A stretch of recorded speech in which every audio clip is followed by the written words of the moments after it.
Hey, Dylan here from Pacific Breeze Urban Winery, and this is The Science of Wine, Fermentation Explained.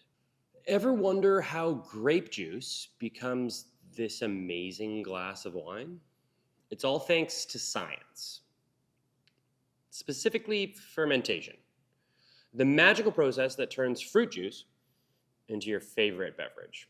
Stick around because today we're diving into the science of wine. Let's start with the basics. Grapes, like all fruits, contain natural sugars. When those sugars meet yeast, whether from the grape skins themselves or added by the winemaker during processing, fermentation begins. And that's where the magic happens. During fermentation, yeast, which is a fungus technically, consumes the sugar in the grape juice and produces two main things: alcohol and carbon dioxide. This is the heart of how wine gets its alcohol content. So here's the science. Yeast breaks down the sugar in a process called glycolysis, converting it into pyruvate, and then with a little bit of molecular magic, that pyruvate turns into ethanol, aka alcohol, and carbon dioxide. That's fermentation in a nutshell. Yeast is the real hero here. Most winemakers either let natural yeast on the grape skins start the process and then inoculate, but specific strains of yeast will control the flavors and completion. They'll give you different flavor profiles. Some give more fruity notes, others bring out earthy or floral flavors. So winemakers, we really choose carefully, depending what we're after. Think of yeast like a chef adding seasoning to a dish. It's an essential part of creating the complex flavors in your glass of wine.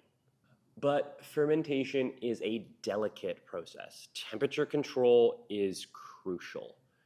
If it's too hot, the yeast works too fast and wine can lose its subtle flavors, those lighter esters. If it's too cold, fermentation slows down or can stop completely.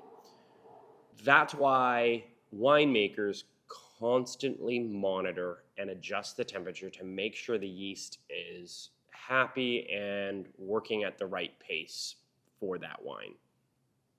And of course, yes, the other thing that yeast will produce, besides alcohol, is carbon dioxide, CO2. It will escape naturally during fermentation. Our tanks are all open tanks, so they'll escape.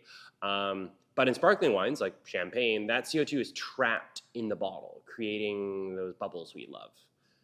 That's why sparkling wines are bubbly. It's dissolved CO2. They're basically wines that have trapped the CO2 created during fermentation, but you can also kind of cheat and you can force carbonate after fermentation as well as an easy workaround. You basically hook up a tank of CO2 and dissolve the gas. It works. Not quite as nice. Now, fermentation doesn't just create alcohol. It also creates a wide range of flavors and fun other little chemicals.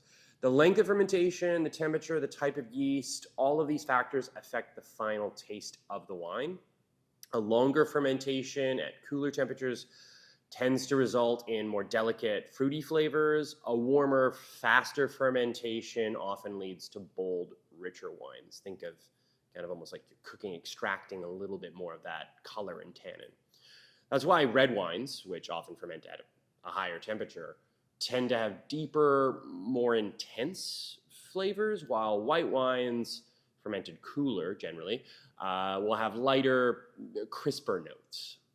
And secondly, there's a second fermentation that often happens, mainly with reds, but also some whites, called malolactic fermentation.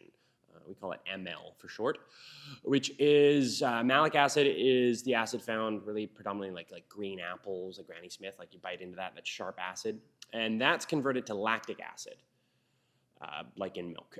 This process adds a creamy, buttery texture. That buttery flavor you get in some Chardonnays, that's malolactic fermentation in action. Once fermentation is complete, the wine isn't quite ready to drink, or though I sometimes do.